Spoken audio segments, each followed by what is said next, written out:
ജിവിൻ, തമിഴ്നാട്ടിൽ ഒരു പുതിയ ട്രെൻഡ് തുടങ്ങിയിരിക്കുകയാണ് രാഷ്ട്രീയ രംഗത്ത്.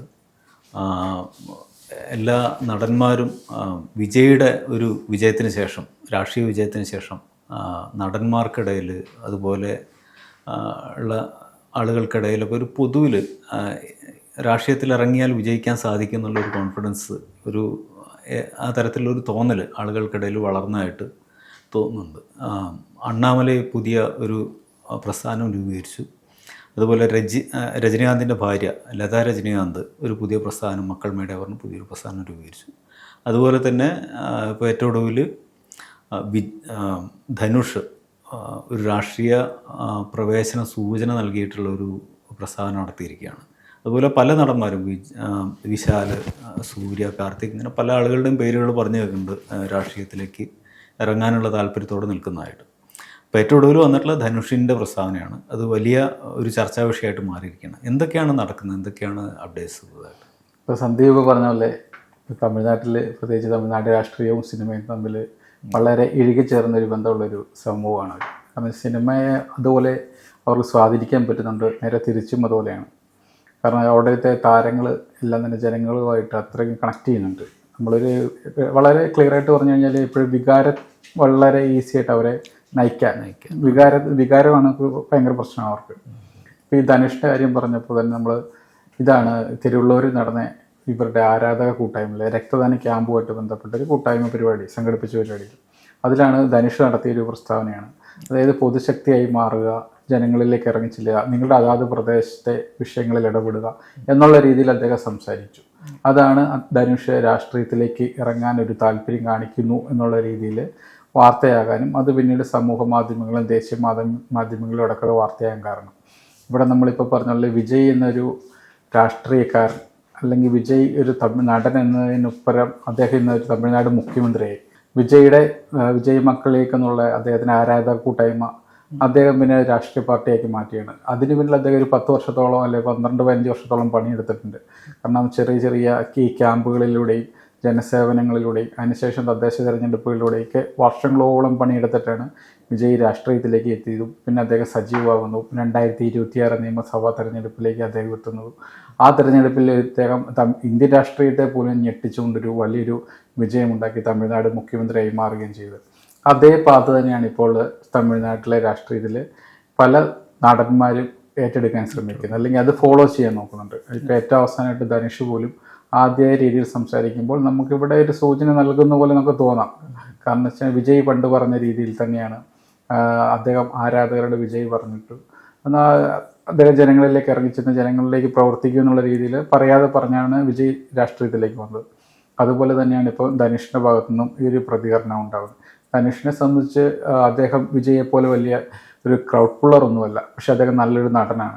വിജയും ധനുഷും തമ്മിലുള്ള ഒരു വ്യത്യാസം ആര് ചോദിച്ചാൽ നമുക്ക് പറയാൻ പറ്റുന്ന കാര്യം എന്ന് വെച്ചാൽ, ഒരു വിജയ് എന്ന് പറയുമ്പോൾ ഒരു ആരാധകർക്ക് വേണ്ടി സിനിമ ചെയ്യുന്നയാളും ധനുഷ് എന്ന് പറയുമ്പോൾ ഒരു മികച്ചൊരു നടനുമാണ്. ആ ഒരു വ്യത്യാസം ഇവർക്ക് തമ്മിലുണ്ട്. ആ ഒരു ഈ വ്യത്യാസത്തിൽ ഉള്ളതുപോലെ തന്നെ ആരാധകരുടെ വ്യത്യാസവും ഇവർ ഈ താരങ്ങൾക്കുമുണ്ട്. വിജയ്ക്ക് ആരാധകർ കൂടുതലുണ്ട്, പക്ഷെ ധനുഷിന് അത്രത്തോളം ഒരു പിന്തുണ ആരാധകരൊന്നുമില്ല. പക്ഷെ ഈ ധനുഷിൻ്റെ പ്രത്യേകിച്ച് ഈ വില്ലേജ് ഏരിയകളിൽ, തമിഴ്നാട്ടിലെ ഈ വില്ലേജ് ഏരിയകളിലും അതുപോലെ നാട്ടിൻപുറങ്ങളിലൊക്കെ ധനുഷിന് ഒരു വേരോട്ടമുണ്ട്. കുറച്ച് അദ്ദേഹത്തിനൊരു ചെറിയൊരു ആരാധകരുണ്ട്, പ്രത്യേകിച്ചും ഈ യുവാക്കളാണ്. ഇപ്പോൾ വിജയ്ക്കുള്ളതുപോലെ തന്നെ നമ്മൾ പറയുന്നത് ധനുഷിനും ഉണ്ട്. ഇപ്പോൾ തമിഴിൽ ഇപ്പോൾ കാണുന്നൊരു പ്രശ്നം എന്ന് പറഞ്ഞാൽ, ഇപ്പോൾ വിജയ് അങ്ങ് മാറിയതിന് ശേഷം അവിടെ ഒരു വലിയൊരു വിടവ് തമിഴ് സിനിമ ലോകത്തുണ്ടായിട്ടുണ്ട്. നമ്മൾ എത്രയൊക്കെ പറഞ്ഞാലും തമിഴ് സിനിമേനെ ഒരു പിടിച്ചു നിർത്തിയൊരു ഘടകമായിരുന്നു വിജയ്. കാരണം അവരുടെ ബിസിനസ്സിനെ ഒരു വലിയ തോതിൽ വിജയ് കൈകാര്യം ചെയ്തിരുന്നു. അതൊരു വലിയൊരു ശക്തിയായിരുന്നു വിജയ്.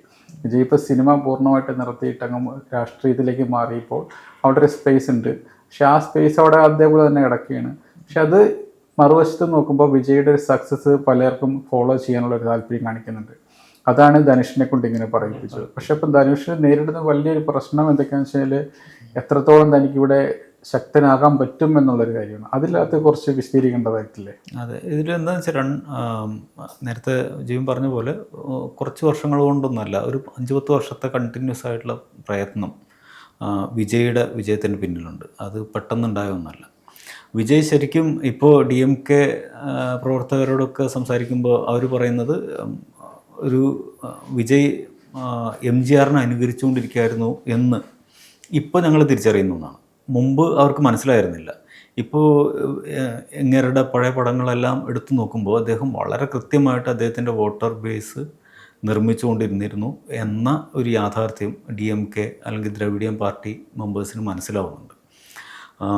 MGR നമുക്കറിയാം 70s ഒടുവിൽ ഉഴയ്ക്കും കൈകൾ പോലെയുള്ള പടങ്ങൾ അധ്വാനിക്കുന്നവരുടെ കൂടെ അന്ന് നമുക്കറിയാം USSRനൊക്കെ വളരെ ശക്തമായിരുന്ന ഒരു കാലമാണ്. സോഷ്യലിസ്റ്റ് സിദ്ധാന്തങ്ങൾക്ക് ലോകത്തിൽ പ്രാമാണ്യം ഉണ്ടായിരുന്ന ഒരു കാലത്താണ് അദ്ദേഹത്തിൻ്റെ സിനിമകൾ ഇറങ്ങുന്നത്. അന്ന് അധ്വാനിക്കുന്നവരുടെ കൂടെ നിൽക്കുക എന്നുള്ള രാഷ്ട്രീയത്തിനാണ് പൊതുവിലൊരു ബലം ഉണ്ടായിരുന്നത്.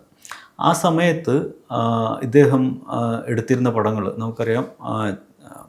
ആ കാലത്ത് സിനിമ പാട്ടുകൾ, രാഷ്ട്രീയ പരിപാടികൾ വളരെ വ്യാപകമായിട്ട് ഇദ്ദേഹത്തിൻ്റെ പാട്ടുകൾ ഉപയോഗിച്ചിരുന്നു. എത്തനെ കാലം ഏമാത്തുവാർ, എത്ര കാലം അമ്മമാർ നമ്മളെ ഏമാത്തിക്കൊണ്ടിരിക്കും എന്നൊക്കെ പറഞ്ഞിട്ടുള്ള പാട്ടുകൾ ധാരാളമായിട്ട് ഇറങ്ങിയിരുന്നു.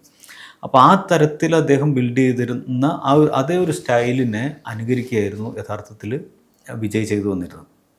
വളരെ കൃത്യമായി പ്ലാൻ ചെയ്ത് 5-10 വർഷം കൊണ്ട് അദ്ദേഹം നല്ലൊരു ബേസ് ബിൽഡ് ചെയ്തെടുത്തു. ആ ബേസിൻ്റെ മേലെയാണ് അദ്ദേഹം പാർട്ടി രൂപീകരണം അതിൻ്റെ ഒരു വിജയത്തിലേക്കൊക്കെ എത്തിച്ചേർന്നത്. പക്ഷേ ഇപ്പോൾ ധനുഷ് ആ തരത്തിലല്ല അദ്ദേഹത്തിൻ്റെ സിനിമകൾ ബിൽഡ് ചെയ്ത് വന്നിട്ടുള്ളത്. അദ്ദേഹം അഭിനയത്തിന് പ്രാധാന്യം കൊടുത്തിട്ടുള്ള ഒരാളാണ്. ഇനിയിപ്പോൾ നമുക്ക് നോക്കാവുന്നത് ഇദ്ദേഹത്തിൻ്റെ ഈ രാഷ്ട്രീയ പ്രവേശന സൂചന നൽകിക്കൊണ്ടുള്ള ഈ പ്രസ്താവന എത്രത്തോളം രാഷ്ട്രീയ ആലോചനയോട് കൂടിയിട്ടുള്ളതാണെന്ന് അറിയണമെങ്കിൽ നമുക്ക് കുറച്ച് സമയം കാത്തിരിക്കേണ്ടി വരും. അടുത്ത തദ്ദേശ തെരഞ്ഞെടുപ്പ് വരെ കാത്തിരിക്കേണ്ടി വരും.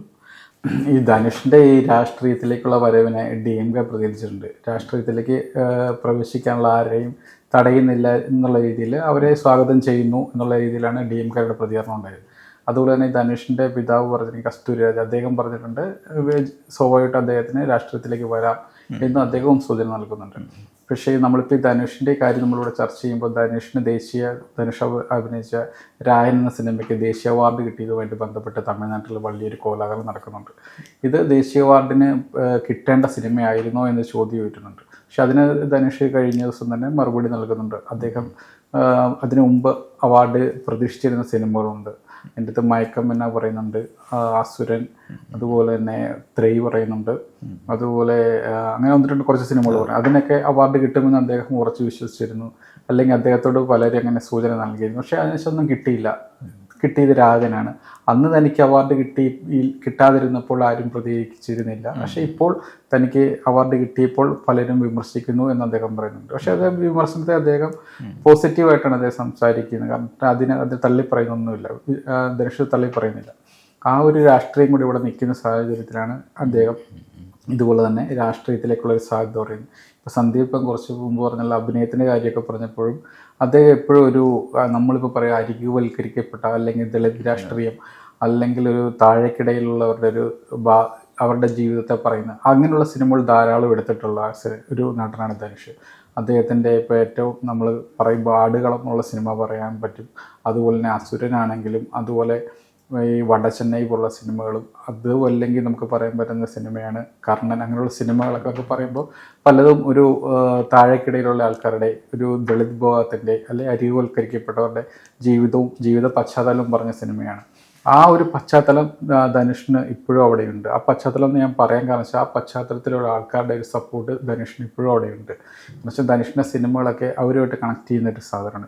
വിജയ്ക്ക് അങ്ങനെയുള്ളൊരു സിനിമകളൊന്നും വിജയ്ക്ക് ഉണ്ടായിട്ടില്ല. വിജയ് വലിയൊരു ക്രൗഡ് പുള്ളർ ആയിരുന്നു, അത് ശരിയാണ്.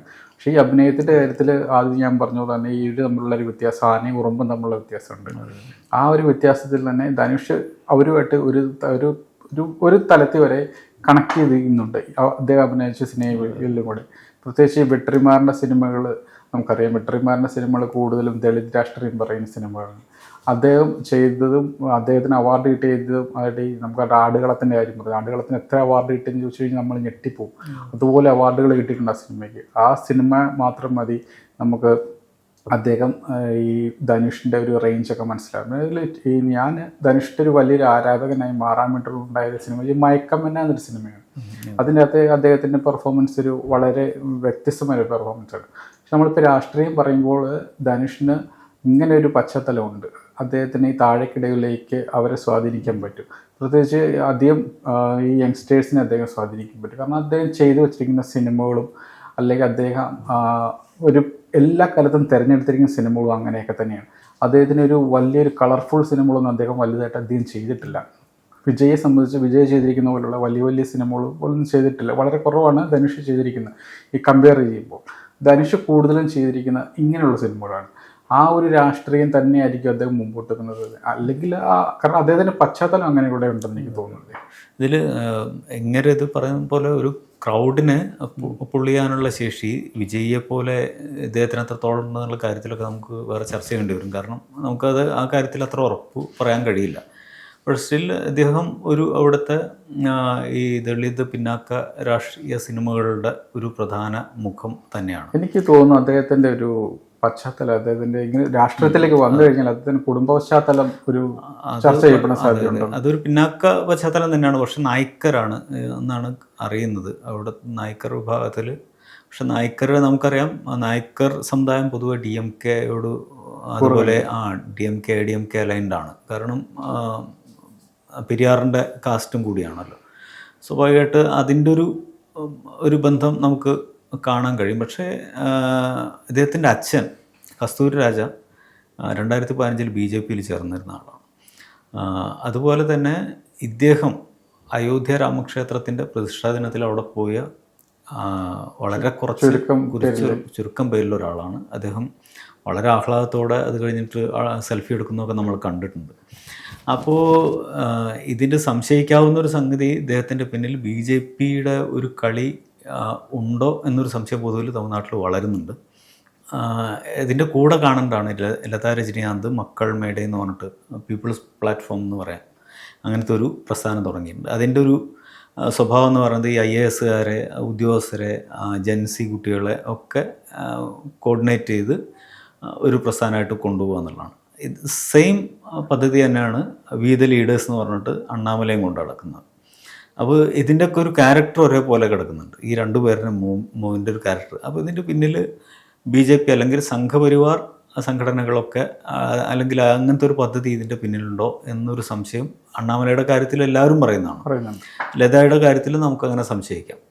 ഇദ്ദേഹവും ഒരുപക്ഷെ ഇങ്ങനത്തെ ഒരു പദ്ധതി ഉണ്ടായിരിക്കാം. കാരണം ഈ ഇപ്പം നമ്മൾ ചർച്ച ചെയ്യാൻ കാരണമായിട്ടുള്ള പ്രസംഗം തിരുവള്ളൂർ നടന്ന ആ പ്രസംഗത്തിൽ ഏറ്റവും ഒടുവിൽ അദ്ദേഹം ഓം നമ ശിവായ എന്ന് പറഞ്ഞിട്ടാണ് പ്രസംഗം അവസാനിപ്പിക്കുന്നത്. അതൊരു മുദ്രാവാക്യം വിളിക്കുന്ന പോലെ ഉറക്കെ വളരെ ലൗഡായിട്ട് വിജയുടെ ഒക്കെ ഒരു ശൈലിയിലാണ് വളരെ ലൗഡായിട്ട് ഓം നമ ശിവായ. അത് ഭക്തിയേക്കാളധികം ഇത് വേറെ എന്തോ രാഷ്ട്രീയ പദ്ധതിയാണ് നമുക്ക് മനസ്സിലാവുന്നത്. ഇപ്പൊ ഈ സന്ദീപ് ഈ ഭക്തിയുടെ കാര്യം പറയുമ്പോൾ ഈ ധനുഷിന്റെ കഴുത്തിൽ എപ്പോഴും ഒരു രുദ്രാക്ഷ മാല പോലൊരു എപ്പോഴും കാണാറുണ്ട്. ആ മാലയെ ചുറ്റിപ്പറ്റിയും കുറെ തമിഴ്നാട്ടിൽ വളരെ പ്രത്യേകിച്ച് ഈ ആരാധകരുടെ ഇടയിൽ ഭയങ്കര ചർച്ചയും സംസാരമൊക്കെ ഉണ്ടായിട്ടുണ്ടായിരുന്നു.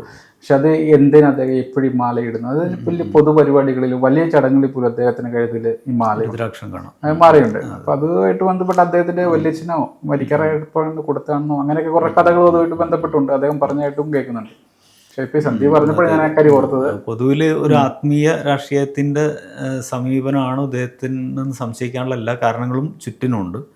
പിന്നെ രജനീകാന്തുമായിട്ടുള്ള ഇദ്ദേഹത്തിൻ്റെ ഒരു ബന്ധം, രജനീകാന്ത് ഇപ്പോൾ വിവാഹമോചന ആ പ്രശ്നത്തിന് ശേഷം രജനീകാന്ത് ഇദ്ദേഹത്തോട് വലിയ അടുപ്പൊന്നും കാണിക്കുന്നില്ലെങ്കിലും ഇദ്ദേഹം വലിയ അടുപ്പം അങ്ങോട്ട് കാണിക്കുന്നുണ്ട്. അദ്ദേഹത്തിൻ്റെ പടം ഇറങ്ങുമ്പോൾ ഇദ്ദേഹത്തിൻ്റെ വാൾസ് മറ്റ് സോഷ്യൽ മീഡിയയിലെ വാളുകളിൽ ഭയങ്കര ആഘോഷങ്ങളാണ് നടക്കാറുള്ളത്.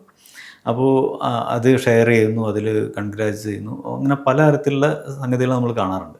അപ്പോൾ ഇതിൻ്റെയൊക്കെ പിന്നിൽ രജനീകാന്തിൻ്റെ ആ ഒരു കൾച്ചറൽ ആസ്തിയെ സ്വാംശീകരിക്കാനുള്ള ശ്രമം. രജനീകാന്തിന്റെ ആത്മീയ രാഷ്ട്രീയമായിരുന്നല്ലോ അതെ, ആത്മീയ രാഷ്ട്രീയം. അത് പാളിപ്പോയതിനു ശേഷം അപ്പോൾ ഒരു പക്ഷേ അതും ഒരു ഇതിൻ്റെ പിന്നിലുണ്ടാവാം. എന്താണെങ്കിലും ഇദ്ദേഹത്തിന് ഈ ആത്മീയത സ്പിരിച്വൽ ആയിട്ടുള്ള സംഗതി വിട്ടിട്ട് ഒരു രാഷ്ട്രീയം ഉണ്ടാവാനുള്ള സാധ്യത വളരെ കുറവാണെന്നാണ് ഇദ്ദേഹത്തിൻ്റെ ചലനങ്ങളിൽ നിന്ന് ഈ പെരുമാറ്റങ്ങളിൽ നിന്ന് നമുക്ക് മനസ്സിലാക്കുന്നത്. ഇപ്പോൾ ഏറ്റവും ഒടുവിലത്തെ ഈ സംഭവം ഓം നമ ശിവായ എന്നുള്ള പ്രഖ്യാപനം അടക്കം നമ്മൾ മനസ്സിലാക്കേണ്ടത്. അപ്പോൾ BJP ഇദ്ദേഹത്തിന് പിന്നിലുണ്ട് എന്ന ഒരു തോന്നൽ പൊതുവിൽ ജനങ്ങളുടെ ഇടയിൽ വളർന്നിട്ടുണ്ട്. പക്ഷെ ഇപ്പം നമ്മളിപ്പോൾ പറഞ്ഞാൽ വിജയെ പോലെ ഒരിക്കലും എളുപ്പമായിരിക്കില്ല ധനുഷിൻ്റെ രാഷ്ട്രീയ പ്രവേശനം. പക്ഷെ വിജയ്ക്ക് നമുക്ക് തമിഴ്നാട്ടിൽ മാത്രമല്ല കേരളത്തിൽ പോലും വിജയ്ക്ക് പിന്തുണ ഉണ്ടായിരുന്നു എന്നുള്ളൊരു വളരെ പച്ചയായ യാഥാർത്ഥ്യമാണ്. ഒരു മാസ് അതെ അത്രയും വലിയൊരു പിന്തുണയൊന്നും ഒരിക്കലും ധനുഷിന് കിട്ടാൻ പോകുന്നില്ല, നിലവിലത്തെ സാഹചര്യം കിട്ടത്തില്ല. ധനുഷ് അല്ലെങ്കിൽ അങ്ങനെ ഒരു സാഹചര്യം ഉണ്ടാക്കിയെടുക്കേണ്ടി വരും. ഉണ്ടാക്കിയെടുക്കണമെങ്കിൽ ഇനിയും വർഷങ്ങൾ അദ്ദേഹത്തിന് കാത്തിരിക്കേണ്ടി വരും. പക്ഷെ എനിക്ക് 42 മറ്റോ വയസ്സാണ് ധനുഷിന് നിലവിലുള്ളത്. അപ്പോൾ അദ്ദേഹത്തിന് കുറഞ്ഞ സമയമുണ്ട്, 10 വർഷങ്ങൾ സമയം. അതിനിടയിൽ അദ്ദേഹത്തിന് പ്രവർത്തിക്കേണ്ടി വരും. പക്ഷെ അങ്ങനെ പ്രവർത്തിക്കണമെങ്കിൽ നിലവിലത്തെ രാഷ്ട്രീയത്തിൽ വിജയെ പോലെ ഒരു സൂപ്പർ സ്റ്റാർ അവിടെ സക്സസ് ആയി നിൽക്കുന്ന സമയമാണ്. എതിരാളികളില്ലാതെ നിൽക്കുകയാണ്. ഇപ്പം DMK ആണെങ്കിലും ADMK ആണെങ്കിൽ പോലും വിജയ്ക്ക് മുമ്പ് പരാജയപ്പെട്ട് മാറി നിൽക്കുന്ന ഒരവസ്ഥയാണ് ഉള്ളത്. അങ്ങനെ ഒരു സാഹചര്യത്തിൽ വിജയിനെ മുന്നിൽ നിൽക്കുമ്പോൾ ഒരു രാഷ്ട്രീയത്തിലേക്ക് ഇറങ്ങണമെങ്കിൽ ധനുഷിന് സിനിമ വിട്ട് അങ്ങ് സമ്പൂർണ്ണമായിട്ടങ്ങ് ഇറങ്ങേണ്ടി വരും. അങ്ങനെ ഒരു സാഹചര്യത്തിലോട്ട് ഇറങ്ങിക്കഴിഞ്ഞാൽ പോലും ധനുഷിന്റെ ഒരു ആരാധകരെന്ന് പറയുമ്പോൾ അദ്ദേഹം ചെയ്ത സിനിമകളും അദ്ദേഹത്തിന്റെ ആ ഒരു ഉള്ള കാര്യങ്ങളൊക്കെയാണ്. പക്ഷെ അദ്ദേഹം സിനിമ വിട്ടിട്ട് മാറി പോകുമ്പോൾ ഇപ്പോൾ നിലവിലുള്ള ഈ ഒരു പിന്തുണ കിട്ടുമോ എന്നുള്ള കാര്യമാണ്. വിജയ്ക്ക് ഇപ്പോൾ 2 വർഷം 3 വർഷം സിനിമ ചെയ്തില്ലെങ്കിലും വിജയുടെ ആരാധകർ അവിടെയുണ്ട്. വിജയ് ഇപ്പം മുഖ്യമന്ത്രി ആയെങ്കിൽ പോലും വിജയുടെ ആരാധകർ ഇവിടെ തന്നെ ഉണ്ട്. പക്ഷേ ധനുഷ് ഇതുപോലെ തന്നെ സിനിമ വിട്ട് രാഷ്ട്രീയത്തിലേക്ക് പോകുമ്പോൾ ഒരു വലിയ ഗ്യാപ്പ് ഉണ്ടായിക്കഴിഞ്ഞാൽ ധനുഷിന് എത്രത്തോളം പേരോടെ ഓർത്തിരിക്കുമെന്നുള്ള ഒരു കാര്യം സംശയമുണ്ട്. പിന്നെ ഇതിലുള്ള വലിയൊരു പ്രശ്നം എന്താ വെച്ചാൽ വിജയ് ഏത് വിഭാഗത്തെയാണോ ഉന്നം വെച്ച് വിജയിച്ചത് അതേ വിഭാഗത്തെ തന്നെ ഉന്നം വെക്കണം എന്നുള്ളതാണ് ഇതിൻ്റെ വലിയൊരു ധനുഷിനെ സംബന്ധിച്ച വലിയ പ്രശ്നം. ഈ ദളിത് വിഭാഗങ്ങളുടെ ന്യൂനപക്ഷം ദളിത് വിഭാഗങ്ങളുമാണ് ഇങ്ങനെയുടെ അതേ വിഭാഗത്തെ തന്നെ ധനുഷിന് ഉന്നം വെക്കേണ്ടി വരും. കാരണം അദ്ദേഹത്തിൻ്റെ സിനിമകൾ അങ്ങനെയാണ്. അതിൻ്റെ കൂടെ ഈ സ്പിരിച്വാലിറ്റി കൂടി ചേരുമ്പോൾ എങ്ങനെയാണത് വർക്കൗട്ട് ചെയ്തെടുക്കുക എന്നുള്ള അത് രാഷ്ട്രീയ തന്ത്രം എങ്ങനെ രൂപീകരിക്കും എന്നുള്ള പ്രശ്നങ്ങൾ വേറെ കിടക്കുന്നുണ്ട്. അപ്പോൾ എന്തായിരിക്കും ഇനി അദ്ദേഹത്തിൻ്റെ പദ്ധതികൾ നമ്മൾ ഒന്ന് വെയിറ്റ് ചെയ്യേണ്ടി വരും തോന്നുന്നു. പിന്നെ നമ്മളിപ്പോൾ പറഞ്ഞത് തന്നെ ധനുഷിന് ഇതുവരെ അദ്ദേഹം വ്യക്തിപരമായിട്ട് രാഷ്ട്രീയം ആണോ ഉദ്ദേശിച്ചത്, രാഷ്ട്രീയത്തിലേക്ക് ഇറങ്ങാനാണോ ഉദ്ദേശമെന്ന് അദ്ദേഹം വെളിപ്പെടുത്തിയിട്ടില്ല. അദ്ദേഹത്തിൻ്റെ പിതാവ് നൽകിയൊരു സൂചന മാത്രമാണ് ഉള്ളത്. അതുപോലെ തന്നെ DMK ആണെങ്കിലും DMK ആണെങ്കിലും ഈ വിഷയത്തിൽ നിന്നും കാര്യമായിട്ടൊന്നും പ്രതികരണം നടത്തിയിട്ടില്ല. പ്രതികരണം നടത്തേണ്ട സാഹചര്യം ഉണ്ടായിട്ടില്ല. അപ്പോൾ ഇനി വരും ദിവസങ്ങളിൽ എന്താകാം ധനുഷിൻ്റെ ഭാഗത്ത് ഉണ്ടാകുന്ന പ്രതികരണം. കാരണം വെച്ചാൽ അദ്ദേഹം ചില പ്രതികരിച്ചേക്കാം. ഇതുപോലെ ഈ വിഷയത്തിൽ ഇപ്പോൾ ചർച്ചകൾ നടക്കുന്നു, അഭ്യൂഹങ്ങളുണ്ട് ഇറങ്ങുന്നു. അപ്പോൾ സ്വാഭാവികമായിട്ട് അദ്ദേഹത്തിന് പ്രതികരണം ഉണ്ടാകാം. അതിൽ നിന്ന് ആകാം ഇനി തുടർന്നുള്ള തീരുമാനങ്ങളെന്ന് നമുക്ക് തോന്നാം.